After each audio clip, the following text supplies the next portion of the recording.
Udara di sekeliling kita terdiri daripada banyak gas yang berbeza, termasuk oksigen, karbon dioksida, nitrogen dan gas nadi.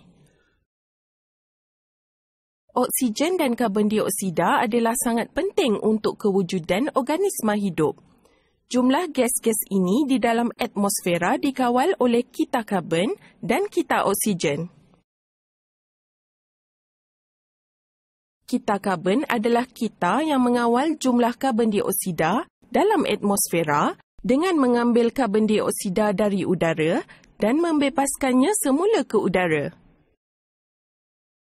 Apabila tumbuhan hijau menjalankan proses fotosintesis untuk membuat makanan, ia menyerap karbon dioksida dari udara. Unsur karbon yang disimpan di dalam tumbuhan kemudian dipindahkan kepada haiwan yang memakan tumbuhan. Apabila tumbuhan dan haiwan mati, jasad-jasad yang mati ini mereput dan membebaskan karbon dioksida semula ke udara disebabkan oleh tindakan kulat dan bakteria di dalam tanah.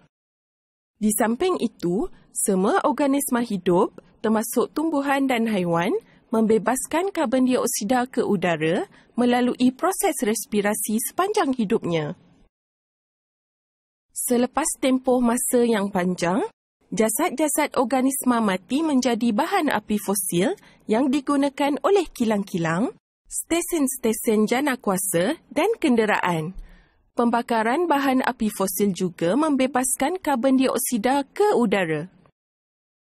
Secara ringkas, jumlah karbon dioksida di dalam atmosfera dikawal apabila fotosintesis, iaitu proses yang memerlukan karbon dioksida, diseimbangkan oleh perebutan, respirasi dan pembakaran, iaitu proses-proses yang membebaskan karbon dioksida.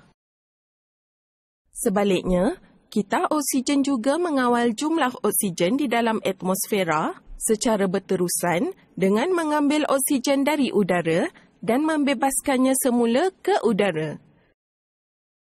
Seperti kita karbon, proses-proses yang memerlukan oksigen seperti respirasi, pembakaran, perebutan dan pengaratan diseimbangkan oleh fotosintesis yang membebaskan oksigen kembali ke udara.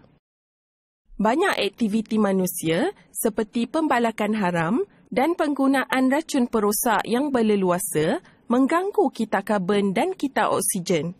Kesan daripada gangguan ini termasuk pemanasan global dan kesan rumah hijau yang akhirnya mungkin menyebabkan tanah yang subur menjadi kering kontang.